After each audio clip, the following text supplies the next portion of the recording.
BJP তাকে মাফ করে দিয়েছে, আমরা মাফ করবো না, ত্রিপুরার জনগণ মাফ করবে না। এই হলো মূল কথা। বিপ্লব দেবকে হুঁশিয়ারি বিরোধী দলনেতা জিতেন্দ্র চৌধুরীর। আলোচনা বিশ্লেষণ করব ভিডিওটিতে। নমস্কার বন্ধুগণ, যতন ক্লুঙ্খা আমার ছোট্ট চ্যানেল পলিটিক্স অফ ত্রিপুরায় আপনাদের সকলকে স্বাগতম এবং অসংখ্য ধন্যবাদ জানাচ্ছি। সাথে সাথে আপনারা জানেন যে আমাদের এই চ্যানেলে 1000 জনের সদস্য খুব কম সময়ে পরিপূর্ণ হয়েছে।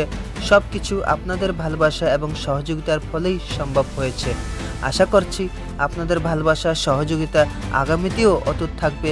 ভিডিও ভালো লাগলে একটা লাইক করবেন, শেয়ার করে সকলের কাছে ভিডিওটি পৌঁছে দেবেন এবং এখনও যারা সাবস্ক্রাইব করেনি অবশ্যই চ্যানেলটিকে সাবস্ক্রাইব করে সহযোগিতার হাত বাড়িয়ে দেবেন।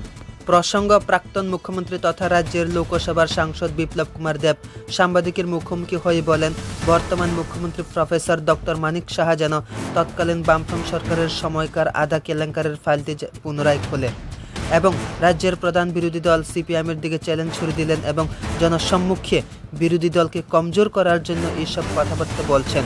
সাথে সাথে নিজের 4 বছরের মুখ্যমন্ত্রিত্ব থাকাকালীন যেসব দুর্নীতির অভিযোগ উঠেছে এবং কী কারণে তাহাকে মুখ্যমন্ত্রীর পদ থেকে সরিয়ে দেওয়া হলো তার প্রকৃত জবাব কিন্তু রাজ্যবাসী এখনও জানে না।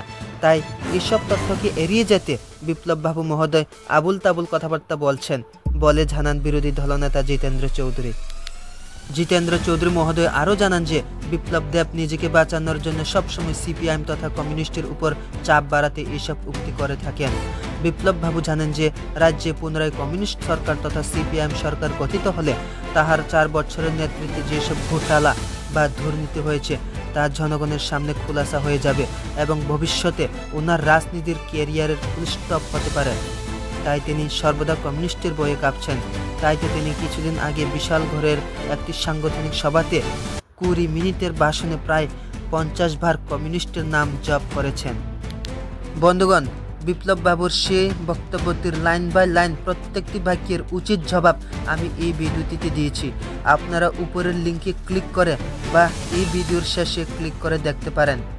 তো বন্ধুগণ, চলুন আমরা পুনরায় শুনে নেব বিরোধী দলনেতা তথা রাজ্যের জননেতা জিতেন্দ্র চৌধুরীর সেই পাল্টা জবাব। এখানে যে অপোজিশন লিডার আছেন, আপনার মাধ্যমে বলি, তাহলে আমাকে মানিক সাহাকে বলতে হবে মুখ্যমন্ত্রী মহোদয়কে আধা কেলেঙ্কারির ফাইলটা একটু খুলে দিক। উনি কি কি করেছেন ফরেস্ট ডিপার্টমেন্টে, কি কি করেছেন আধা কেলেঙ্কারি, এই সবগুলো যখন খোলা হবে তখন ওনার সবকিছু সামনে আসবে। আর মনে রাখবেন, বিপ্লব দেব যা বলে তা করে দেখা। মুখ্যমন্ত্রী ডাক্তার মানিক সাহাকে ফাইলটা খোলার জন্য আমি বিপ্লব কুমার দেব বা তাদের দলকে উদাত্ত আহ্বান জানাচ্ছি। হ্যাঁ, আপনি 4 বছর মুখ্যমন্ত্রী ছিলেন, তখন কোথায় আপনি ঘুমিয়েছিলেন? তারা আতঙ্কিত, আগামীর অজানা ভয়ে এদের ঘুম নেই। সে থেকেই ডাক্তার মানিক সাহা, রাজীব ভট্টাচার্য, এই বিপ্লব কুমার দেব, এরা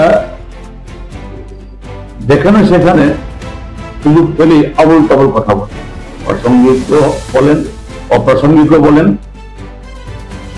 যে কোনো প্রসঙ্গ ছাড়াই, উদ্দেশ্য ছাড়াই, কারণ ছাড়াই কি সামাজিক অনুষ্ঠান, কি কোনো ধর্মীয় অনুষ্ঠান, কি কোনো এরকম সাংস্কৃতিক কোনো কর্মসূচি, যে সর্বত্র তিনি সিপিএম কে দেখে নেবেন, সিপিএম অস্তিত্ব থাকবে না, বঙ্গোপসাগর ভাসিয়ে নেবেন ইত্যাদি বলছেন। বিপ্লব কুমার দেবের কেন এই অস্থিরতা? যে মানুষের শরীরে যদি তিনি হয়, কি বলে, এই দমে অটোমেটিক সে মানুষটা অস্থির থাকে, এক জায়গায় বসতে পারে না। বিপ্লব কুমার দেবেরও তাই। অজস্র প্রশ্ন তার বিরুদ্ধে তার মনে তারা করছে। সে পাবলিক তাকে হাত জোর করলেও সে তাকে দেখছে তাকে বোধ মারার জন্য ঘুষি দেখাচ্ছে। কারণ 4টা বছর তিনি মুখ্যমন্ত্রী ছিলেন, তাকে কেন বলির পাঠার মতো ঘাড় ধরে নামিয়ে ত্রিপুরা থেকে নির্বাচিত করে দিল? বিজেপির লোক তারা ভেতরে জানে ঠিকই, কিন্তু ত্রিপুরা রাজ্যের মানুষ জানে না। ত্রিপুরা রাজ্যের মানুষ সে কারণগুলো খুঁজছে। বিপ্লব কুমার দেবকে, বিজেপিকে সে কারণ দেখাতে হবে, এবং সে কারণগুলো কি? তার 4 বছরের মুখ্যমন্ত্রীর অজস্র দুর্নীতি। এই যে বিজেপির সরকারের তাদের পায়ের তলা মাটি যত যাচ্ছে, সে তো ভয় পাচ্ছে। বিজেপি সরকার নাই মানে হলো ফাইলগুলি খুলবে, কাজেই অন্যদের উপরে এরকম একটা হাত পা ছুড়ে দিয়ে সে একটু মানে শান্তিতে ঘুমাবার চেষ্টা করে, তো ঘুম হয় না। এই হলো তার এই বক্তব্যের পেছনে মূল কারণ। তাহলে হঠাৎ করে বলা নেই, কোয়া নেই, তিনি জিতেন্দ্র চৌধুরীকে নিয়ে এই সমস্ত কথা বলছেন। এবং আমি প্রকৃত ঘটনা বলি, এই জিতেন্দ্র চৌধুরী তখন আরডি মিনিস্টার ছিল। ওই ঘটনা যখন হয়, আর সেই ব্যক্তি যাকে সিপিআইএম এই অনিয়মের কারণে বের করে দেওয়া হলো, তিনি প্রথমে জয়েন করলেন তৎকালীন বিরোধী দলে, তখন বিজেপি ছিল না।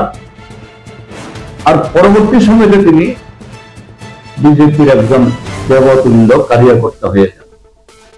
তো বিপ্লবকে কাকে বলছে, কাকে বোকা বানাচ্ছে? আসল কথাটা হলো তার যে এই ত্রিপুরাজ্যে তাদের যে অস্তিত্ব দিন শেষ হয়ে যাচ্ছে, আর তিনি শেষ হয়ে যাওয়া মানে হলো তিনি সাংসদ হলেও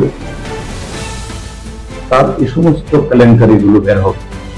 কেন তাকে বিজেপি তাকে সরাতে হবে? আমরা তো সরাইনি, বিজেপি সরিয়েছে। এই কারণগুলো ফাইলগুলো খুলে